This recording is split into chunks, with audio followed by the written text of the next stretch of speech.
There are answers, not all of them, not enough, frankly. I'm still looking for answers because it was a confusing and difficult time. So, Senator Johnson, why'd she get mad at you if she's still looking for answers?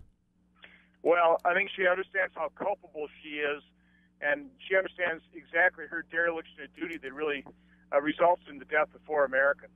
And, listen, she can provide an awful lot of the answers. We don't know what she was really doing that night. We don't know at what level the State Department they actually waived the security standards for that consulate.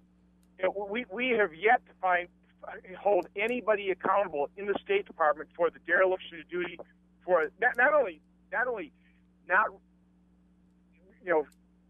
honoring the request for increased security, they actually ramped down requests. And Hugh, I think just a small contingent of armed Marines, that protest, that attack never would have happened, and those 4 Americans would still be alive today. And so Hillary Clinton understands exactly how culpable she is as Secretary of State, because she's the only one, according to the law, that could sign the waivers to basically waive the security standards that were present at that consulate. Do you think she's disqualified from being Commander-in-Chief, Senator Johnson? I certainly believe so. She had the famous ad there, who's going to respond to that 2 a.m. in the morning moment? Well, both her and President Obama did not respond to the 3 p.m. in the afternoon moment. And no, I don't think she should be President of the United States. Here's one example, Hugh. If you were Secretary of State, given the responsibility to go to Andrews Air Force Base to welcome home the remains of those 4 Americans, would you do your duty and offer the condolences of a nation, or would you seize that moment, that opportunity to plant and perpetuate a cover-up? That is a craven political act, because that's what she did with Tyrone Wood's father, and basically saying, we're going to get that video producer, we're going to make sure he's arrested.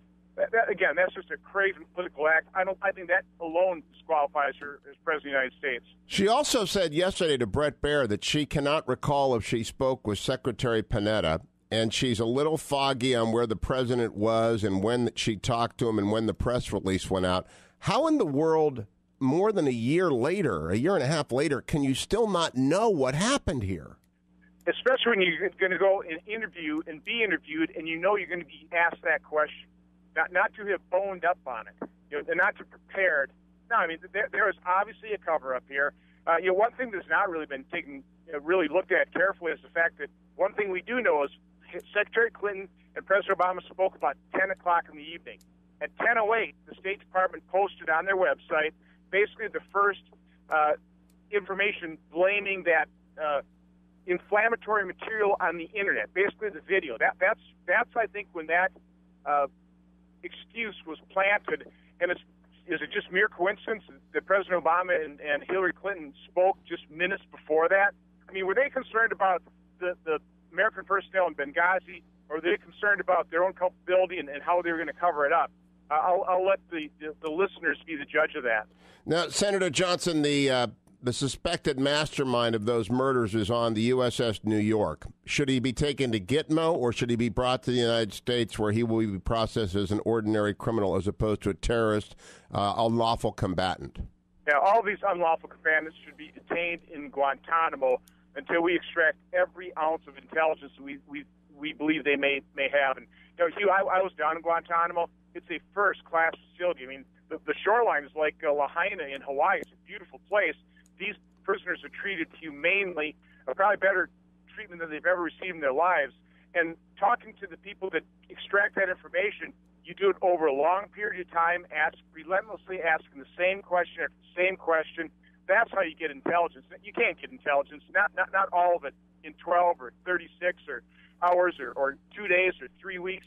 This takes years of interrogation, and that's exactly where those folks should go. We shouldn't be Mirandizing these individuals and basically getting them to clam up, and we'll never know what they have. Do you think the decision to bring him to the United States is part of the cover-up by the Obama administration?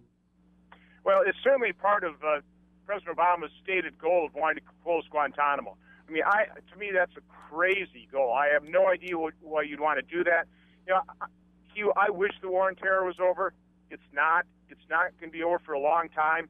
And so our first line of defense in defending against the war on terror is literally in a robust intelligence gathering capability, and we're giving that up. We're not engaging in that kind of intelligence gathering, and that's what we need to do.